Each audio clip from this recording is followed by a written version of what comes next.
Halo Jasmine, Assalamualaikum. Waalaikumsalam. Halo Ibu. Apa kabarnya nih? Alhamdulillah Bu, baik. Baik, gimana sekolahnya lancar? Alhamdulillah sampai saat ini lancar Bu. Gimana ada kesulitan dalam men, apa namanya itu dalam memahami ilmu karena kan kita lewat online ya. Jadi sekolah Hmm, di nggak boleh ada aktivitas di sekolah jadi semuanya via online. Kesulitan pasti ada sih Bu, tapi ya udah dijalanin aja.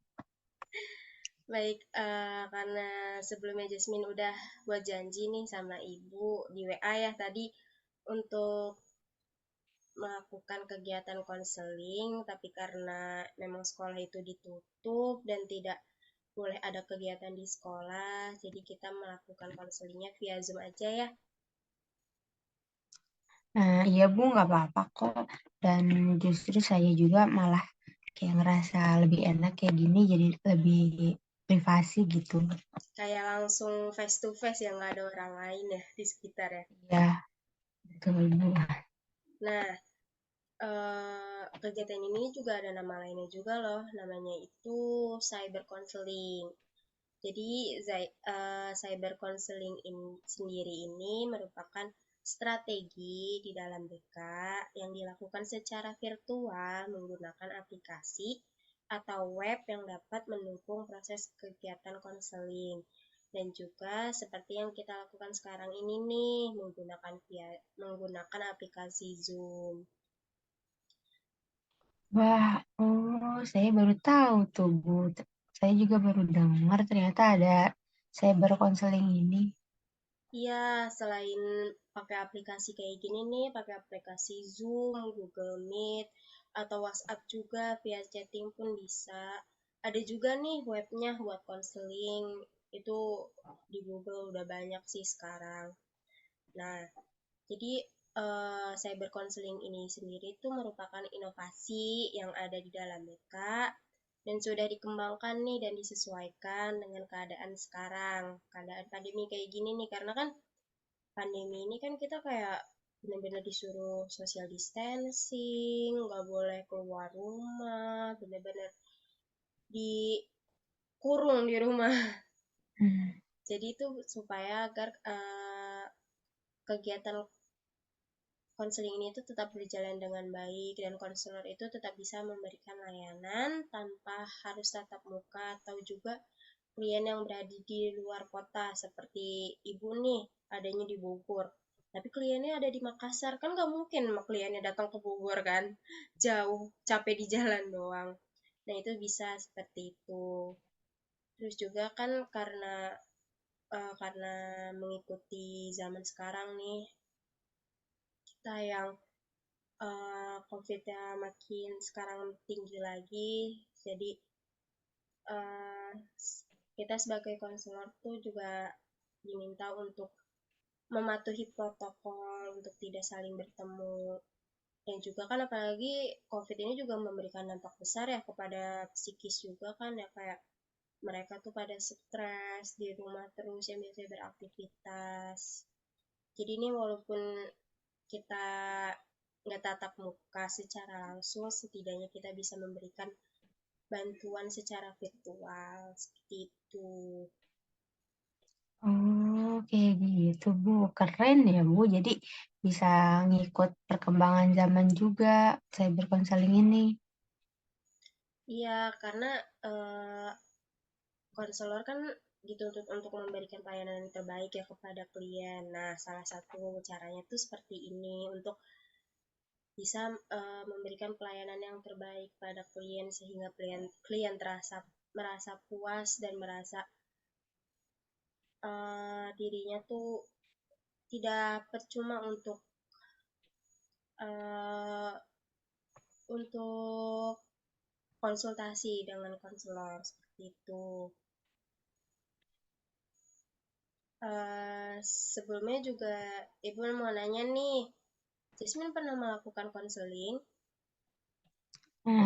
Dulu pernah Bu pas saya masih SMP. Oh, pernah pas SMP sama guru BK juga? Iya Bu. Baik. Jadi kurang lebih Jasmine ini udah tahu ya tentang teknis-teknis dari konseling atau mungkin asas-asas yang digunakan masih ingat? Yang seingat saya itu ada asas kerahasiaan Bu. Asas kerahasiaan itu emang hal yang sangat penting sih. Karena kan namanya juga seseorang menceritakan masalahnya kepada orang lain kan pasti butuh banget privasi, butuh banget kerahasiaan. Nah, jadi asas kerahasiaan ini tuh artinya segala sesuatu, apapun itu, maupun itu data pribadi atau emang masalah yang disampaikan, pokoknya apapun untuk apapun itu yang disampaikan oleh Jasmine ini akan terjamin kerahasiaannya. Jadi Jasmine juga nggak perlu khawatir nih kalau misalnya Jasmine berbicara saat ini dan omongan yang saat ini akan tersebar gitu nggak mungkin karena memang asas ini tuh merupakan kunci dari kegiatan konseling sendiri walaupun memang kita terkadang butuh kan yang namanya bantuan orang lain sebagai konselor karena kan manusia juga pasti membutuhkan orang lain walaupun seperti itu kita pun tetap memberi izin dulu dari klien untuk kita bisa tuh dibantu dengan yang lain. Nah, selain dari asas kerahasiaan juga ada yang namanya asas keterbukaan yang merupakan hal yang penting juga nih dalam kegiatan konseling. Karena asas keterbukaan ini nih Ibu berharap Jasmine akan menyampaikan segala sesuatunya dengan terbuka dan tidak ada yang ditutup-tutupi. Jasmine menyampaikannya dengan leluasa, serincinya, se pokoknya benar-benar apa yang Jasmine rasakan itu Ibu harap Jasmine dapat menyampaikannya. Nah, selain dua asas itu juga ada asas yang paling penting yang membuat Jasmine tuh datang ke Ibu, yaitu asas kesukarelaan. Di mana Jasmine ini dengan sukarela datang ke Ibu untuk menceritakan semua permasalahan yang Jasmine hadapi tanpa adanya paksaan dari siapapun. Karena kan kayak untuk mempercaya orang lain kan juga sulit ya. Jadi Ibu apresiasi dan berterima kasih karena Jasmine sudah datang pada Ibu untuk menceritakan masalahnya. Nah, seperti itu ya Jasmine, apa sudah mengerti? Sudah Bu. Baik, apakah kegiatan ini bisa kita mulai? Bisa Bu. Ya, silakan Jasmine menceritakan permasalahannya. Apa sih yang terjadi? Jadi gini Bu, akhir-akhir ini tuh saya kayak ngerasa insecure gitu Bu, tapi sering banget ngerasanya. Kalau boleh tahu insecure dalam hal apa nih? Karena kan insecure juga banyak ya. Mungkin dari yang paling sering itu mungkin dari badan atau mungkin dari nilai, dari prestasi. Kalau yang saya rasain itu kayak insecure-nya dari penampilan sih Bu. Kayak saya ngerasa badan saya itu jelek banget Bu. Kayak misalnya nih, setiap saya pakai baju apapun, itu tuh kayak ngerasa nggak cocok sama badan saya.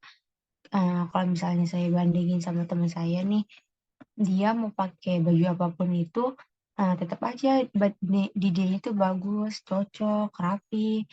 Jadi banyak yang suka Bu sama dia, beda banget kalau sama saya. Orang tahu nama saya aja kayak saya udah alhamdulillah, karena beda banget sama teman saya yang satunya itu. Dia tuh orangnya udah good looking, pinter, baik, semuanya deh Bu. Pokoknya dia mungkin bisa dibilang perfect. Jadi kayak eh, orang-orang banyak yang suka sama dia. Sementara saya setiap pakai baju apapun aja nggak pernah kelihatan bagus dan rapi gitu loh Bu. Jadi kayak kelihatan jelek dan gak cocok aja di badan saya. Terus malah jadi kayak kelihatan aneh kalau dilihat sama orang lain.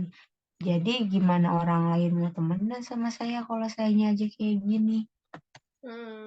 Jadi kalau Ibu boleh tahu nih, kapan sih Jasmine merasakan hal itu? Awal mulanya karena apa? Kalau ngerasanya itu udah cukup lama sih, Bu. Jadi waktu itu ada cerita, kan saya ada acara bukber buka bersama gitu sama anak Hmm. kelasan nih. Nah, teman-teman saya itu tuh pada asik sendiri aja main, kumpul gitu, sama yang teman saya yang cantik itu. Terus saya dicuekin, saya didiemin kayak nggak diajak main gitu. Padahal posisi duduk saya sama teman saya yang cantik ini nih sampingan gitu Bu, tapi kayak mereka teman-teman saya yang lainnya kayak nggak ngeh kalau saya ada gitu kayak dia kayak nggak dianggap gitu Bu kalau saya ada dan itu tuh kayak ngebuat saya kepikiran terus terus jadi kayak saya kepikiran sampai sekarang gitu Bu. Dan saya juga pernah Bu waktu itu cerita sama temen saya yang lainnya. Nah, terus jawaban mereka kayak gini, malah mereka bilang makanya diet, skincarean, rawat tuh diri lu, jangan so cantik gitu Bu. Jadi saya sakit hati sih buat dengar itu dan ini tuh jadi kayak beban banget, beban pikiran banget buat saya. Oke. Jadi sebelumnya Ibu mau ngucapin makasih banget nih karena Jasmine udah menceritakan permasalahan yang Jasmine rasakan. Jadi masalah utama yang Jasmine rasakan itu adalah insecure, di mana Jasmine ini merasa bahwa teman Jasmine itu lebih hebat, lebih baik, dan lebih perfect lah, sehingga Jasmine tidak bisa menyainginya.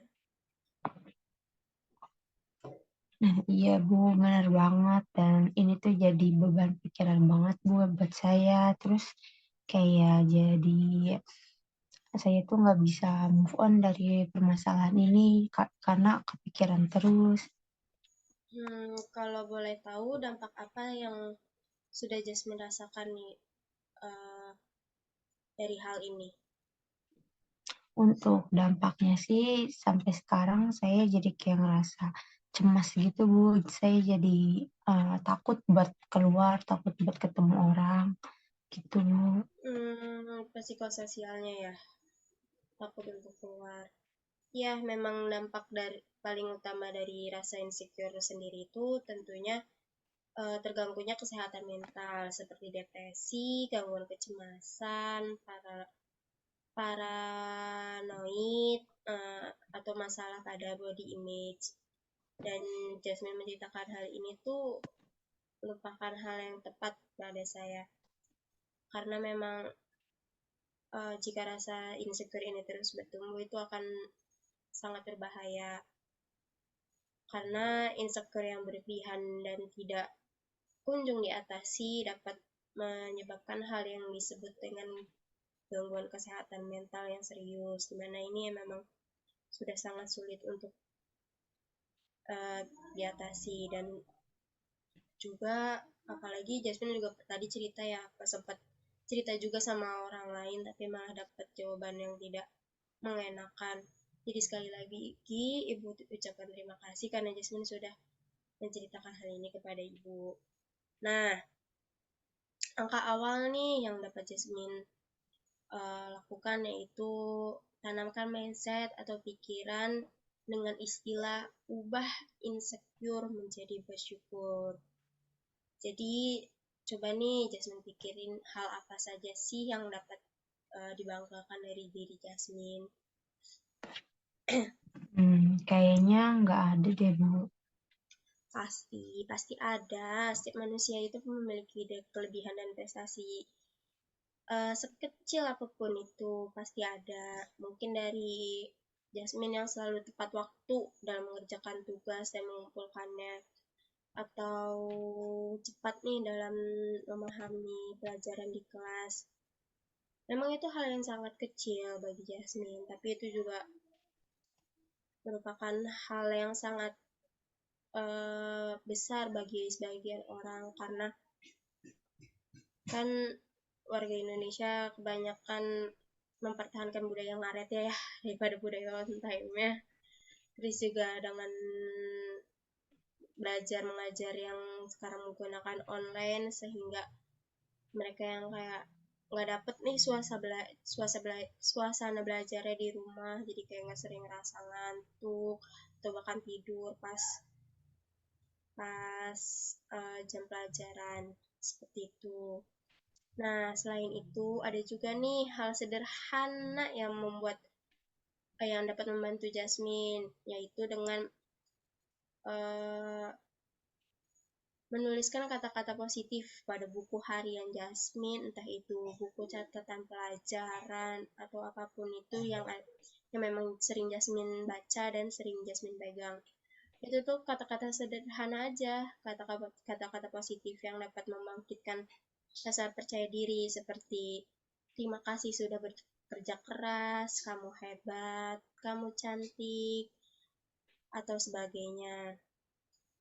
Mungkin ini memang kelihatan sepele, tapi akan sangat berdampak besar bagi Jasmine karena dapat menumbuhkan rasa percaya dirinya dan uh, karena setelah Jasmine melihat tulisan itu tuh ngerasa kayak oh iya aku memang aku memang hebat, aku memang cantik. Jadi kayak percayaan di dalam tumbuh Jasmine tuh emang dapat bangun lagi.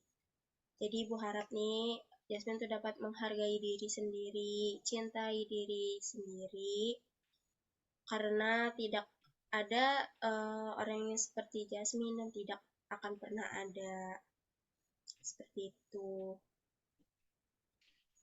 Baik Bu, saya mau terima kasih banyak banget buat saran sama masukannya, sama terima kasih juga udah buat nyadarin saya buat buat cinta sama diri saya sendiri, Bu. Baik Jasmine, semoga apa yang saya sampaikan barusan dapat Jasmine lakukan dan Jasmine terapkan di dalam kehidupan ya. Dan Jasmine itu orang yang hebat. Semangat terus ya Jasmine. Jasmine pasti bisa. Terima kasih ya Bu. Iya, sama-sama. Baik, ini karena Zoom kita juga cuma dikit lagi mau habis ya. Pak konseling ini masih mau dilanjut? Sudah cukup Bu. Baik, sudah cukup. Kalau gitu, Ibu akhiri ya. Sekali lagi, Ibu harap Jasmine dapat dapat menerapkan hal-hal sederhana tadi dan di kehidupan sehari-hari.